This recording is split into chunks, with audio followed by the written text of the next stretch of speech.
स्वागत है आप सभी का आपकी अपनी क्लासेस कन्फर्म क्लासेस में। नमस्कार, मैं हूं कन्फर्म क्लासेस से प्रिंस दुबे और आज आपके बीच फिर से लेके आ गया हूं आपके अपने एसएससी जीडी कांस्टेबल के लिए सिलेक्शन सीरीज। दोस्तों, डेली आपको इस सिलेक्शन सीरीज में जुड़ना है। आज जो आप इसे 40 मिनट डेली का मुझे इस क्लास में दे रहे हैं, तो ये 40 मिनट आपका सिलेक्शन पक्का कराने के लिए काफी है। आज अगर आपने इस क्लास में अपना समय में से 40 मिनट यहाँ पे खर्च किया है, तो आगे के 40 साल आपके संवरने वाले हैं। गारंटी रहेगी क्वेश्चन की, आपके सारे कॉन्सेप्ट क्लियर होते जा रहे हैं। जो भी क्वेश्चन आए हुए हैं और जो आने वाले हैं, सारे क्वेश्चन आपको इसमें मिल जाएंगे। आपकी प्रैक्टिस भी तगड़ी हो जाएगी और जब आप एग्जाम देने जाएंगे तो वहां पर आप जब क्वेश्चन देखेंगे तो आपको यही लगेगा कि हाँ, ये वाला क्वेश्चन मैंने पहले कर लिया है और बस आज फाइनल बारी है और आज मुझे इसे सॉल्व करके अपनी मंजिल को पा लेना है। तो चलिए फिर देखते हैं कि आज का पहला क्वेश्चन क्या है। चलिए, अजय एचडीएफसी में कुछ धन 4% वार्षिक ब्याज दर पर निवेश करता है। यदि 2 वर्षों के बाद अजय को चक्रवृद्धि ब्याज के रूप में 204 रुपए मिलते हैं तो साधारण ब्याज रुपए में क्या होगा, यह मानते हुए कि ब्याज वार्षिक रूप से संयोजित है। मतलब दर वही है, दर तो एक ही है। दर क्या है? 4%। 4% का मतलब होता है 1/25। ठीक है ना।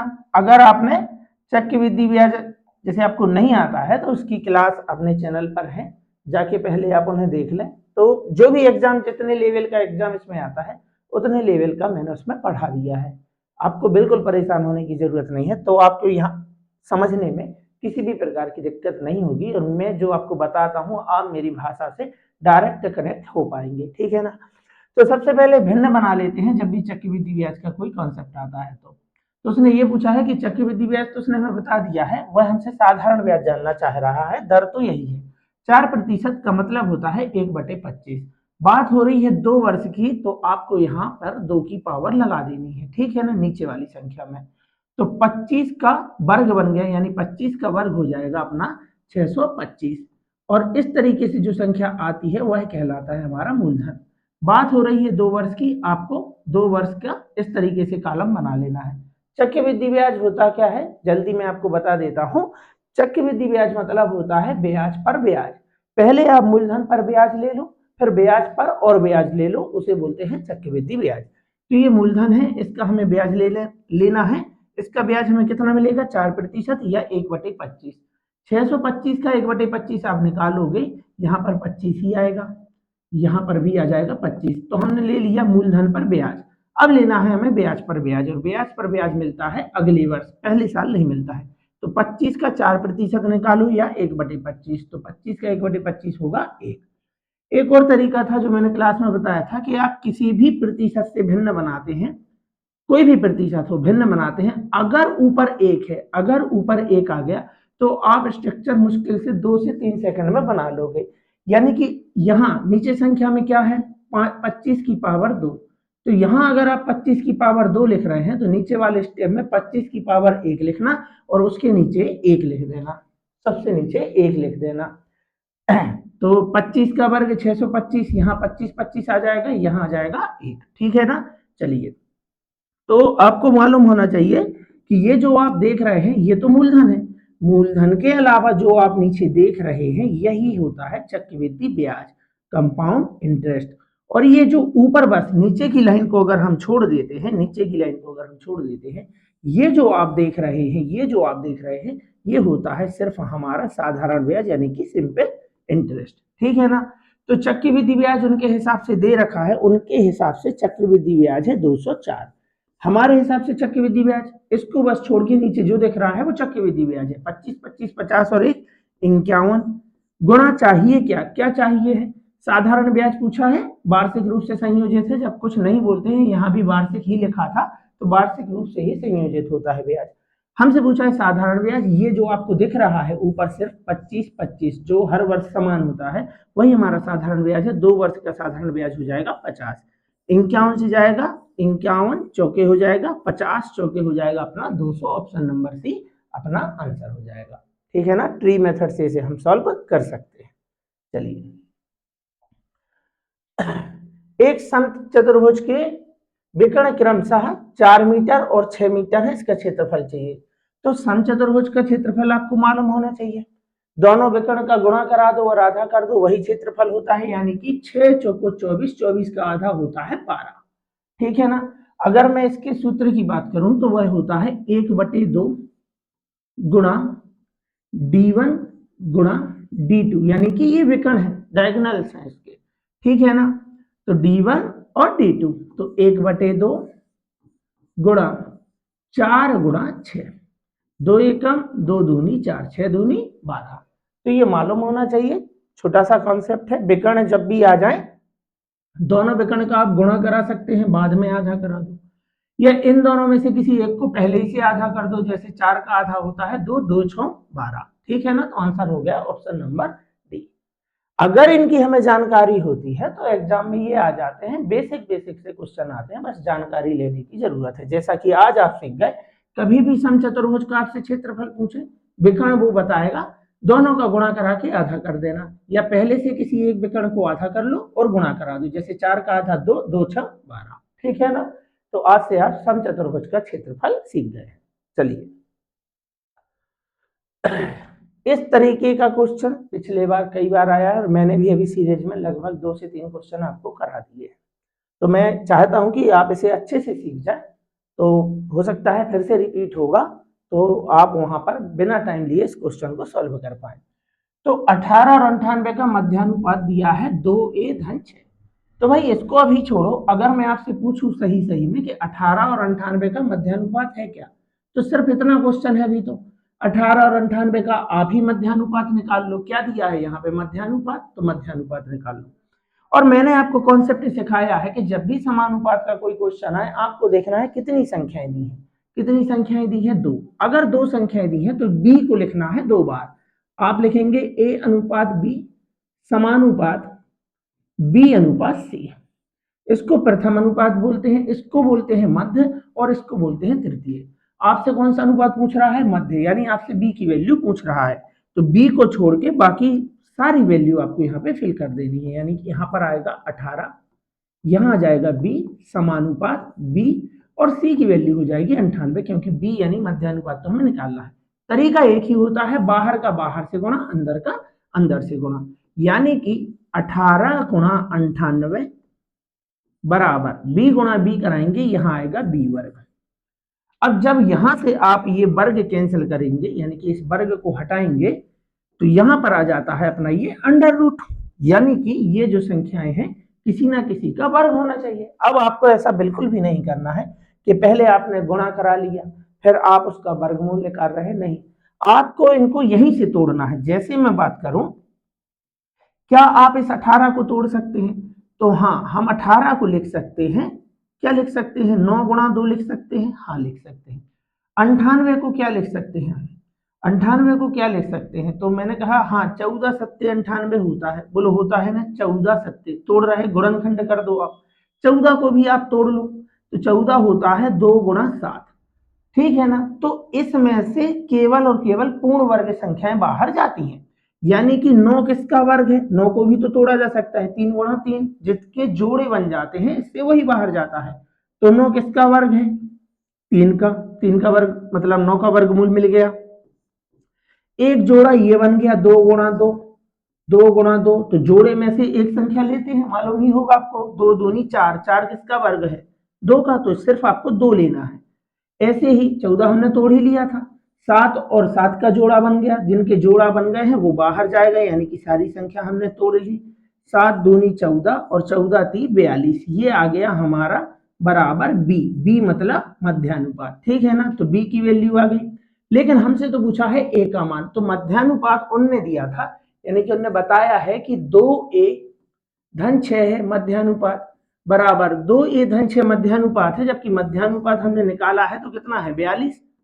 बस यहां से हम इसका सॉल्यूशन कर लेंगे, 2a बराबर 42, धन का 6 साइड लाओगे ऋण 6 हो जाएगा, तो देखो 2a बराबर हो गया अपना 36, तो a बराबर कितना हो जाएगा 36, नीचे आएगा 2, 2 से जाएगा 18 बार, तो आंसर हो जाएगा अपना 18। ठीक है ना। यहां से अगर आप ये चीजें जानते हैं तो डायरेक्ट कर सकते हो। 2a 42 में से 6 गया 36, तो a बराबर आ जाएगा 18। लेकिन सिखाना है उस हिसाब से मैंने यहाँ पे ये सारी चीजें लिख दी। ठीक, आंसर है अपना 18। चलिए,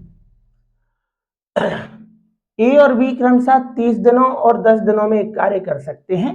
यदि ए से शुरुआत करके बारी बारी से दिनों में काम करते हैं तो कार्य कितने दिनों में पूरा हो जाएगा।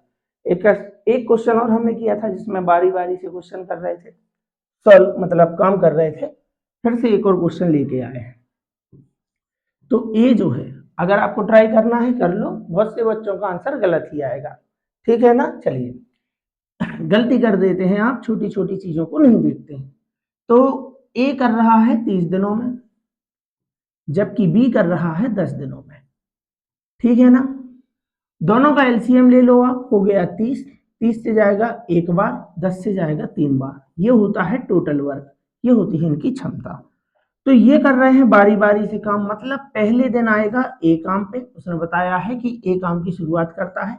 दूसरे दिन आएगा बी, पहले दिन 1 यूनिट काम होगा, दूसरे दिन 3 यूनिट काम होगा। लेकिन हम अगर इस तरीके से गिनेंगे तो हमें टाइम ज्यादा लगेगा। इसलिए मैंने आपसे बोला कि अगर ये दोनों थोड़ी देर के लिए साथ में आ जाए तो देखो 4 यूनिट काम होगा। तो कितना काम है, आपने कहा सर 30, यहाँ पे लिखते हैं कितना काम है 30। दोनों से कराएंगे तो 4 के हिसाब से 4 सत्ते 28, और शेष जो भी बचता है वो आपको अलग से लिख देना है। शेष कितना काम बचा, 2। कैसे, 4 सत्ते 28, तो 28 यूनिट काम हो गया कितने दिन में, सत्ते यानी कि 7 दिन में। शेष बचा है 2, शेष को अलग से लिख देते हैं। अब मैं आपसे पूछता हूं, क्या ये दोनों साथ में आए हैं, नहीं, ये दोनों साथ में बिल्कुल भी नहीं आए। ये तो हमने मान लिया था कि अगर साथ में आएंगे तो एक दिन में 4 यूनिट करेंगे और इस तरीके 7 दिन तक वो दोनों काम करेंगे। यानी कि 4 यूनिट कराने में वो दोनों 2 दिन आते हैं, यानी कि 7 ही दिन आएगा ए, 7 ही दिन आएगा बी। तो टोटल कितने दिन हो गए, कितने दिन हो गए, 7 दूनी 14। दूनी क्यों, ऐसा भी बोल सकते हैं कि 2 दिन में 4 यूनिट काम हुआ है, इसलिए इसका मैंने दूनी कर दिया। और प्रैक्टिकली बात समझे कि अगर साथ में आते तो 7 दिन लगते, लेकिन वो लोग साथ में नहीं आए हैं। 7 दिन इनने काम किया है, 7 ही दिन ए काम पे आया है, 7 ही दिन बी काम पे आया है, और अलग अलग आए हैं। तो 7 दिन 7 दिन कितने दिन हो गए, 14। डायरेक्ट 14 निकालना है तो आप ऐसा बोल सकते हो कि ये 4 यूनिट काम होने में 2 दिन लगे, इसलिए इसका 2 गुना, 7 दूनी 14। अभी और टाइम लगेगा। धन, काम कितना बचा है, काम कितना बचा है, 2। अब ये 2 काम करने कौन आएगा, 2 काम करने कौन आएगा, तो हमेशा काम करने वो आता है जिसने काम स्टार्ट किया था। काम किसने स्टार्ट किया था, ए ने। ए आएगा, 1 यूनिट करेगा। आप कहोगे 1 दूनी 2, 14 और 2 16 दिन लगेंगे, लेकिन कहाँ है भाई 16, कहाँ है। इसलिए नहीं है क्योंकि, इसलिए नहीं है क्योंकि आपने एक से करा दिया है 2 काम, आपने एक से करा दिया है 2 काम, 14 दिन लग गए। 2 यूनिट काम बचा है, ए आएगा, ए की बारी है, ए करेगा सिर्फ 1 यूनिट काम। ए करेगा 2 में से 1 यूनिट काम करेगा, तो 1 दिन और लग गया। तो 2 में से 1 के हिसाब से सिर्फ 1 करेगा, तो अभी भी तो शेष बचा है ना, अभी भी बचा है 1 यूनिट काम। अब कौन करेगा, अब बी की बारी आ गई। ए की बारी थी शेष काम को करने की, शेष काम बचा था 2। ए आया, ए ने बोला भाई मैं तो 1 ही यूनिट काम करूंगा, तो 2 में से 1 यूनिट काम किया, तो अभी भी 1 बचा ना, तो शेष 1 बचा। 1 दिन और लग गए, तो टोटल हो गए 14 और 1 15। धन, अभी भी 1 यूनिट बचा है, और ये 1 यूनिट काम करेगा कौन, जिसकी अब बारी है, अब बारी है बी की, यानी यहां आएगा 3। 14 और 1 15 सही 1/3। कहाँ है भाई 15 सही 1/3, ऑप्शन नंबर बी। बात को समझे ना। बहुत से बच्चे जल्दबाजी में यहाँ 1 दूनी 2 और 14 और 2 16 निकाल के बैठे हैं, है ना। तो ऐसा नहीं करना है। 2 यूनिट में से सब वो सिर्फ 1 करेगा, बाकी का 1 करने बी आएगा। चलिए, चंडीगढ़ से अमृतसर की दूरी 50 किलोमीटर प्रति घंटे की गति से 4.5 घंटे में तय की जाती है। यात्रा के समय में 30 मिनट की बचत करने के लिए गति किलोमीटर प्रति घंटे में कितनी बढ़ाई जानी चाहिए। अरे भाई उसने बताया है कि 4.5 घंटे, 4.5 घंटे को क्या हम 9/2 लिख सकते हैं? 4.5 घंटे का मतलब होता है 4 सही 1/2। तो 4 दूनी 8 और 1 9/2 घंटे लिख लें, भिन्न में लिख लें ताकि हमें दशमलव ना लिखना पड़े। तो भाई उसने हमें बताया है समय। क्या बताया है? समय। समय उसने ये बताया है कि अभी टाइम लग रहा है 9/2 घंटे। वह पहुंचना चाहता है 30 मिनट की बचत करना चाहता है, यानी कि 4.5 घंटे का मतलब ही लिखा है मैंने 9/2 घंटे। ठीक है ना, समझना है अच्छे से। 4.5 का मतलब होता है 4 सही 1/2, इसका मतलब 9/2 लिख लिया मैंने, 9/2 घंटे। अब वो बोल रहा है कि जो यात्रा उसने 4.5 घंटे में तय की थी वह उसमें 30 मिनट बचाना चाहता है, मतलब 30 मिनट पहले पहुंचना चाहता है। अभी लग रहे थे 4.5 घंटे, मतलब 4 घंटे 30 मिनट, 30 मिनट पहले पहुंचेगा, मतलब वो यही यात्रा तय करना चाहता है 4 घंटे में। 4 घंटे में ये है नया समय, पहले वो है। तो अब अनुपात में हमें थोड़ी सी दिक्कत जा रही है। दिक्कत ये है कि सर ये 2 परेशान कर रहा है, तो सबसे पहले इस 2 को हटाओ, दोनों जगह 2 का गुणा करा दो। अगर कभी भी आप अनुपात बनाते हैं और भिन्न की कोई नीचे की संख्या परेशान करती है, ये 2 परेशान कर रहा है, उसका गुणा आप दोनों जगह करा दो, अनुपात में कोई चेंजेस नहीं होंगे। 2 से 2 कट गया, समय का अनुपात आ गया है 9:8। नया समय ये है, इस तरीके से चलना हुआ है चाह रहा है। तो अगर हमें समय का अनुपात दिया है और वही दूरी यात्रा, वही दूरी उसने कहा ना कि यात्रा के समय में 30 मिनट की बचत, क्योंकि दूरी तो वही है, जाना तो वही है। दूरी अगर समान है तो जो समय का अनुपात है उसका आप उल्टा कर देना, वो बन जाएगा चाल का, यानी 8 से चाल कर दो 9। ठीक है, बात समझ में आ रही ना? पहले बनाना है अनुपात, 4.5 घंटे का मतलब होता है 9/2, 9/2 घंटे, और नया समय है आधा घंटे पहले। तो आधा घंटे पहले मतलब 4 घंटे में मैंने 2 को खत्म किया है, दोनों जगह 2 से गुणा करा के अनुपात बन गया 9 से 8। ये है समय का। समय के अनुपात का उल्टा होता है चाल का अनुपात, 8 से 9। तो आज से पूछी है कि गति कितनी बढ़ाई जानी चाहिए। तो पहले गति थी, ये है पहले की, और ये है नई, मतलब अभी की। तो पहले थी गति 8, अब हो गई है 9, यानी आपने कितने से बढ़ाई है? 1, यानी आपने गति को बढ़ाया है 1, कितने से? 8 से, यानी अपनी गति का 1/8वां हिस्सा आप बढ़ा दो। तो गति क्या चल रही थी? 50, तो 50 का 1/8 बढ़ा दो, कटता है काट दो, 2 से जाएगा 4 बार, 2 से जाएगा 25 बार, यहाँ आएगा अपना 25/4। तो 4 से भाग कराओगे, 4 छूं 24, बचा 1, और 1/4 का मतलब होता है 0.25, यानी 6.25। 4 से इसमें भाग कराना, 4 छूं 24, बचा 1, रखा दशमलव, 4 दूनी 8, 4 पंचे 20। तो चाल को बढ़ाना है 6.25, 6.25 किलोमीटर प्रति घंटे चाल को बढ़ाना है। देखो कहीं भी कोई हैवी कैलकुलेशन है नहीं, डायरेक्ट आप सीधी चाल पर पहुंच गए, क्योंकि दूरी क्या थी? समान थी। ठीक है ना? बहुत से लोग ऐसा करेंगे, पहले 50 का इसमें गुणा कराएंगे, फिर इसमें से आधा घंटे घटा के फिर भाग कराएंगे। मैंने आपको अनुपात से करके इसे सिखाया है। ठीक है ना? तो आंसर है 6.25। चाल कितनी बढ़ाई जाए? चाल 1 बढ़ाई जाए, कितने से? 8 से। तो 1/8 बढ़ाना है, लेकिन किसका? जो उसकी चाल थी, चाल का 1/8 भाग आप बढ़ा दो। तो 50 का 1/8 जब आप सॉल्व करेंगे 6.25 आएगा। ठीक है ना? चलिए, वह सबसे बड़ी संख्या ज्ञात कीजिए जो 1477 और 671 को विभाजित करने पर क्रमशः 0 और 6 शेष फल देती है। अरे भाई ये क्या बात हुई? शेष फल अगर 0 आ रहा है मतलब कुछ भी नहीं आ रहा है, और कुछ भी नहीं आ रहा है मतलब संख्या पूर्णतः विभाजित है। संख्या पूर्णतः विभाजित है। तो आपको बस इतना देख लेना है कि इन चारों ऑप्शन में से कौन कौन से ऑप्शन से ये वाला नंबर कट रहा है। आपको आगे सवाल पढ़ना ही नहीं है, क्योंकि इसमें तो वो शेषफल बचाने की बात कर रहा है, लेकिन इसमें उसने बताया ना कि 1477 में भाग दें तो शेषफल क्या बचना चाहिए? 0, और शेषफल 0 बच रहा है, इसका मतलब है संख्या पूर्णतः विभाजित है। तो बस आपको देखना है 1477 किससे विभाजित है। सबसे पहले तो ये 20 से विभाजित नहीं है, क्योंकि इसमें है 0, ये 10 से विभाजित हो रही है, तो ये नंबर भी 10 से विभाजित होना चाहिए, क्योंकि इनका जो एचसीएफ है, एचसीएफ इसको पूर्णतः विभाजित करेगा, ठीक है ना। तो अगर ये 20 से विभाजित हो रही है तो 20 के बच्चे यानी 10 से भी विभाजित होनी चाहिए, नहीं। 16 किससे विभाजित होता है, 16 2 से विभाजित होता है, ये भी 2 से विभाजित होना चाहिए, नहीं, ये हमारा आंसर नहीं है। अब हमने कहा क्या ये 7 से विभाजित हो रहे हैं, तो 7 दूनी 14, 7 एकम 7 एकम 7 हमारा आंसर हो सकता है, लेकिन अभी हमारे पास 17 है।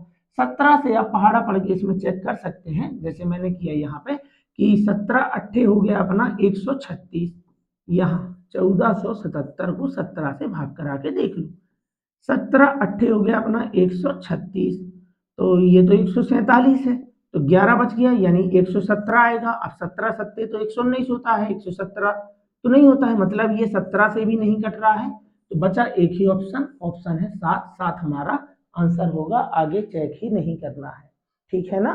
चलिए, एक कार कानपुर से दिल्ली तक 60 किलोमीटर प्रति घंटे की गति औसत गति से यात्रा करती है और 90 किलोमीटर प्रति घंटा की औसत गति से वापस आती है। औसत गति आपसे पूछा है, एमटीएस का क्वेश्चन है, आएगा आपके जीडी में, ठीक है ना। तो जाता किस चाल से है, 60 से, आता किस चाल से है, 90 से। आप दोनों का एलसीएम ले लो, एलसीएम हो गया 180, यही है हमारी दूरी, यही है हमारी दूरी। 180 किलोमीटर जाना है 60 की चाल से, तो 60 60 60 कितने घंटे लगेंगे, 60 या 180। अब पहुंच गए, 180 किलोमीटर चले गए, ये दूरी होती है, दूरी आप जानते हैं ना, एक स्थान से दूसरे स्थान के बीच का गैप दूरी होती है। तो पहुंच गए कितने घंटे में, 3 घंटे में। अब वापस भी आना है, वापस आए हैं 90 से, 90 दूनी 180, तो 2 घंटे में आप वापस आ गए। 180 किलोमीटर आप फिर चले, लेकिन चले हैं आप 2 घंटे। तो आने जाने में आपने कितना समय लिया, आप कहेंगे 5 घंटे। सर 5 घंटे ही क्यों, मिनट क्यों नहीं, तो भाई आपकी चाल जो थी वह किलोमीटर प्रति घंटे में थी, तो यहाँ पे जो समय आएगा वह आवर्स यानी कि घंटे में ही आएगा, ठीक है ना। तो हम कह सकते हैं कि 5 घंटे में गाड़ी चल गई है कितनी, 180 किलोमीटर आप गए हैं, 180 किलोमीटर आप आए हैं, तो टोटल आप चल गए हैं 360 किलोमीटर। औसत मतलब क्या होता है, औसत मतलब होता है हर एक की वैल्यू। तो 5 घंटे में 360, तो 1 घंटे में कितना, 360 बटे 5, 5 से जाएगा 5 सत्ते 35, 5 दूनी 10, आंसर हो जाएगा 72 किलोमीटर प्रति घंटे, ठीक है ना। चलिए, जब एक की वैल्यू निकालते हैं तब कराते हैं भाग। चलिए, एक दुकानदार छूट की निम्नलिखित 3 योजनाएं घोषित करता है, ऑफर दिए उसने ग्राहक को, कौन सी योजना ग्राहक के लिए सबसे अधिक लाभदायक है। अरे भाई, ग्राहक के लिए सबसे अधिक लाभदायक क्या है कि वह ज्यादा से ज्यादा डिस्काउंट उसको मिल जाए। आप ही कोई वस्तु लेने जाते हैं तो आप क्या चाहते हैं कि दुकानदार आपको अच्छा खासा डिस्काउंट दे दे, यही तो चाहते हैं। तो ग्राहक चाहता है ज्यादा से ज्यादा डिस्काउंट।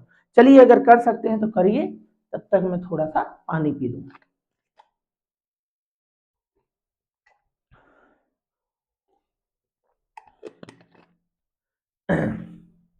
और कमेंट में आप जरूर बताएं कि अभी तक आपने कितने क्वेश्चन सॉल्व किए हैं और सीरीज में आपको मजा आ रहा है और आप कितने अच्छे तरीके से सीख पा रहे हैं, आपको कमेंट बॉक्स में जरूर बताना है।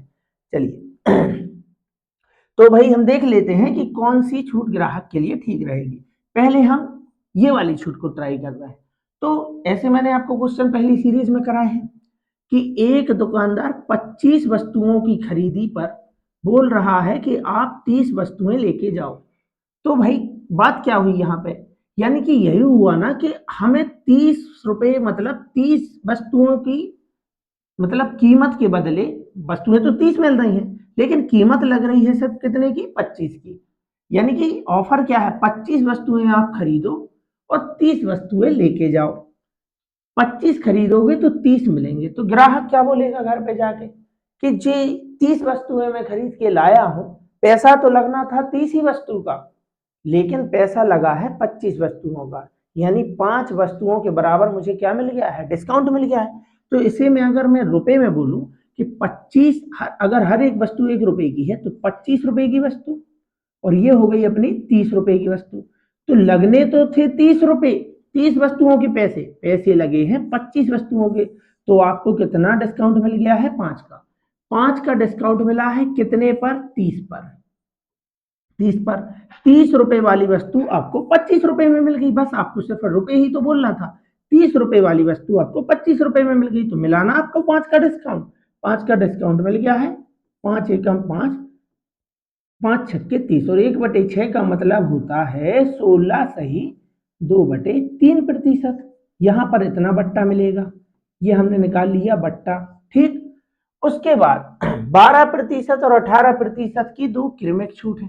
क्रमिक छूट कैसे निकालते हैं, पहले आप इन दोनों को जोड़ दो, तो 12 और 18 हो गया अपना 30, और फिर इसमें से घटाना है इन दोनों को गुणा करा के, तो 18 दूनी 36 हो गया अपना, यहाँ 3 18 एकम 18 और 3 हो गया 21, और नीचे करा दो 100, तो डायरेक्ट आपको समतुल्य बट्टा मिल जाएगा।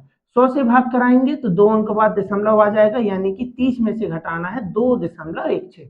100 से भाग कराने के बाद मैंने यहाँ पे दशमलव लगा दिया, लिखना कम है।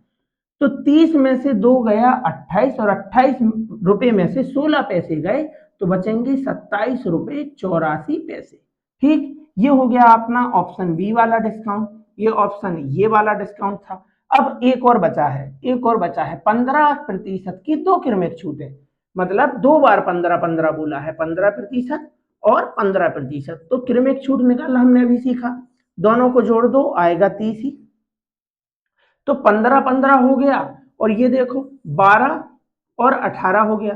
तो मैंने आपको एक चीज और सिखाई थी, अभी मुझे याद आया कि मैंने आपको एक चीज और सिखाई थी कि जब इनका योगफल, क्रमिक छूट जब भी आपको दी हो और उसका समतुल्य बट्टा पूछे, तो आपको हमेशा इन दोनों को जोड़ के देखना है। देखो कितना है, 30 है, यहां भी कितना है, 30 है। जिसका अंतर ज्यादा होगा, यहाँ कितने का अंतर है, 6 का, यहाँ कितने का अंतर है, 0 का, जिसका अंतर ज्यादा होगा उसका डिस्काउंट भी ज्यादा होगा, यानी इसमें डिस्काउंट ज्यादा मिलेगा, इसमें डिस्काउंट कम मिलेगा।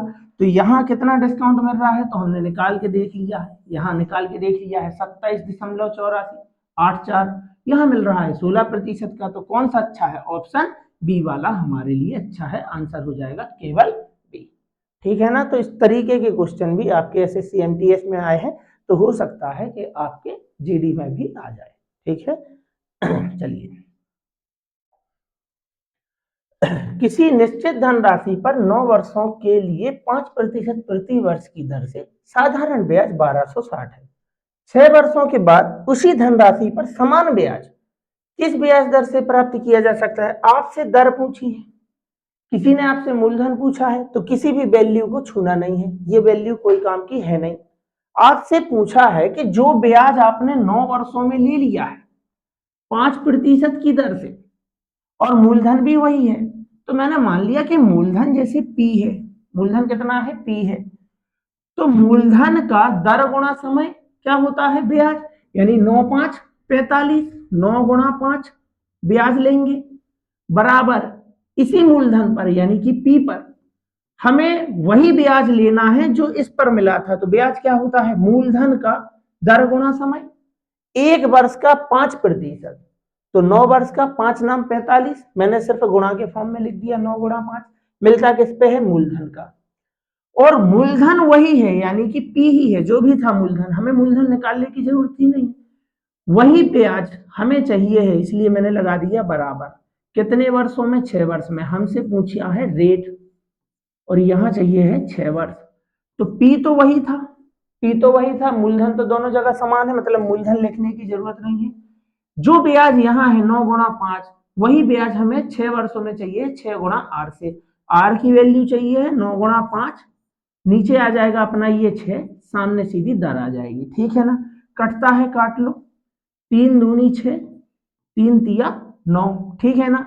सर प्रतिशत नहीं लिखा आपने, क्या जरूरत थी, 9%, यहाँ प्रतिशत अगर आप लिख भी लेते हैं तो प्रतिशत से प्रतिशत कैंसिल हो जाएगा भाई, प्रतिशत से प्रतिशत कैंसिल हो जाएगा, जैसे यहाँ था 9%, यहाँ था r प्रतिशत, तो प्रतिशत से प्रतिशत गया, क्यों लिखना है, बिना काम का कैलकुलेशन नहीं करना है। 3 दूनी 6, 3 तिया 9, तो 3 5 हो गया, देखो यहाँ पे 15, 15/2 मतलब 15 का आधा 7.5% हमारी दर हुए।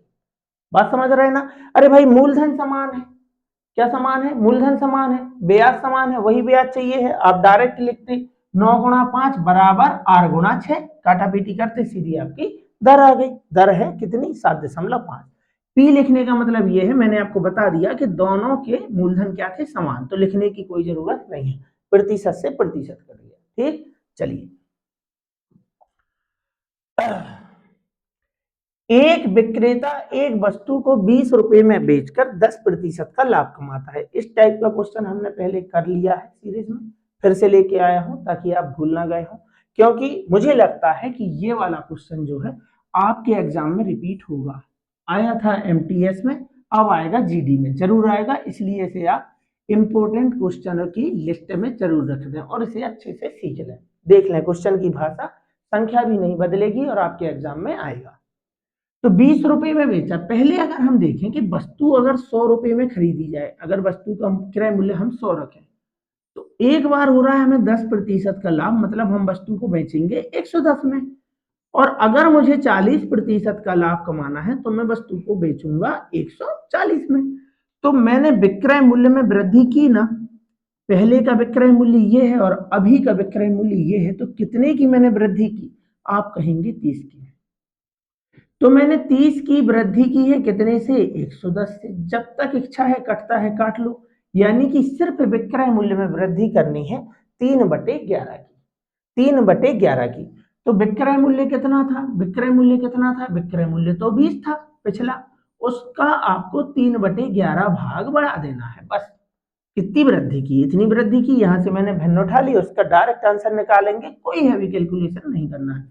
20 दिया हो गया अपना ये 60, 60/11 भाग कराएंगे, 11 पंचे 55, यानी आंसर में 5 तो आएगा। देखो एक ही ऑप्शन में 5 है, यही हमारा आंसर है, आगे सॉल्व करने की जरूरत नहीं। 20 का 3/11 भाग बढ़ाना है, 3/11 मैंने यहां से निकाल दिया, 20 दिया 60, 11 पंचे 55, यानी 5 तो आएगा ही। अब बचा 5, रखा दशमलव, हो गया 50, 11 चौके 44, बचा 6, हो गया 60, 11 पंचे 55। तो मैं ये बोल रहा हूँ 11 पंचे 55, 5 देखा और कहीं भी पूर्णांक में 5 नहीं है, तो हमारा आंसर जो भी है वह 5 से शुरुआत है उसकी, एक ही ऑप्शन में था, आगे करने की जरूरत नहीं थी। ठीक है ना, तो ये क्वेश्चन आएगा आपके जीडी में। ठीक, चलिए ये रहा हमारा अगला क्वेश्चन। पी और क्यू की वर्तमान आयु का औसत 56 वर्ष है और उनकी आयु का अनुपात 5:3 है। 7 वर्ष बाद क्यू की आयु क्या होगी। तो हमें क्या दिया है, पी और क्यू की आयु का औसत। कई तरीके से क्वेश्चन होता है और सारे ही तरीके इसके आसान होते हैं।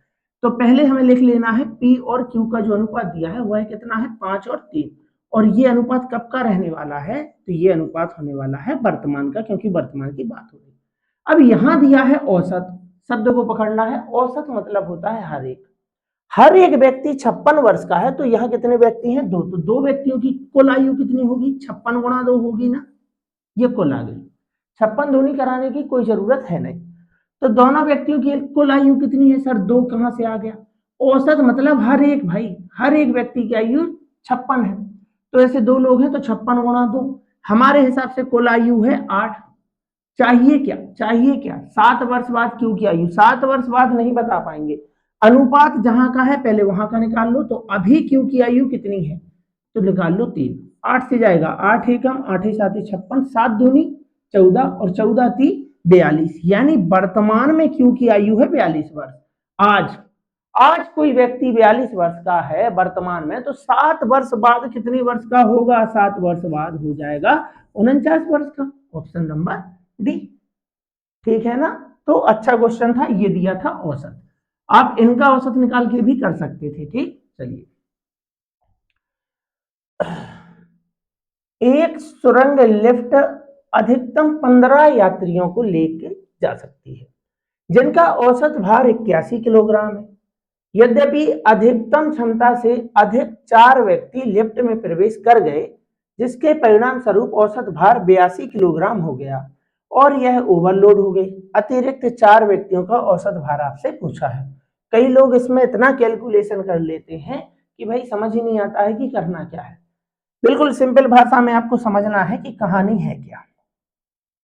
औसत था कितना पहले 81, इसको लिख लो, लिख लोगे जी सर। अब हुआ क्या है कि 15 व्यक्ति उसमें पहले से सवार थे, अधिक 4 व्यक्ति लिफ्ट में प्रवेश कर गए, तो टोटल कितने व्यक्ति हो गए बता दो। 4 व्यक्ति और आ गए, मतलब अब व्यक्ति हो गए हैं 19। बोलो हो गए ना जी सर। जिसके परिणाम स्वरूप औसत भार 82 हो गया है। पहले औसत था 81, अब हो गया है 82, मतलब औसत बढ़ गया है 1 से। औसत मतलब होता है हर एक की वैल्यू। उसने कहा ना जिसके परिणाम स्वरूप औसत भार 82 हो गया है। कब हो गया 82 औसत भार? 15 लोग पहले से थे, 4 और व्यक्ति आ गए, तो व्यक्ति हो गए 19। औसत मतलब हर एक की वैल्यू। अब हर एक की वैल्यू 82 हो गई। कैसे हो गई भाई? औसत में हो गई है हर एक। औसत मतलब हर एक, शब्द पकड़ना है, औसत मतलब हर एक में 1 की वृद्धि हो गई और लोग हो गए हैं 19। 15 पहले से थे, 4 आ गए, मतलब 19। हर एक में 1 की वृद्धि होगी, तो 19 लोगों में 19 की वृद्धि होगी। 19 लोगों में 19 की वृद्धि होगी। और उसने हमसे क्या पूछा है? क्या उसने हमसे ये पूछा? हमसे पूछा है उसने औसत, औसत भार, अतिरिक्त 4 व्यक्तियों का औसत भार। तो ये जो 19 की वृद्धि हुई है औसत में, ये किसकी वजह से हुई है? ये हुई है इन्हीं 4 लोगों की वजह से। ये जो औसत बढ़ा है इन 4 लोगों की वजह से बढ़ा है। अगर वे 81 के वजन के ही आ जाते तो ना औसत बढ़ता ना घटता। 19 की वृद्धि हुई है कितने लोगों की वजह से? 4 लोगों की वजह से। तो हर एक के खाते में कितना जाएगा? 4 से भाग करा दो, 4 चौके 16, बच गया 3, रखा दशमलव, हो गए 30, 4 सत्ते 28, बचा 2, 20, 4 पंचे 20। यानी 81 तो वो लेके आए हैं, एक्स्ट्रा लेके आए हैं। हर एक व्यक्ति कितना लेके आए हैं? 4.75 और लेके आए हैं। तो हर एक व्यक्ति, मतलब हर एक व्यक्ति का औसत भार हो जाएगा 85.75। हर एक का मतलब ही होता है औसत। ऑप्शन नंबर डी यही हमारा आंसर है। ठीक है ना? बिल्कुल भी कोई हैवी कैलकुलेशन आपको ज्यादा नहीं करना है, ना ही सवाल को फैलाना है। एमटीएस में आया था, सारे क्वेश्चन रिपीट होते हैं, तो हो सकता है आपके एग्जाम में आ जाए।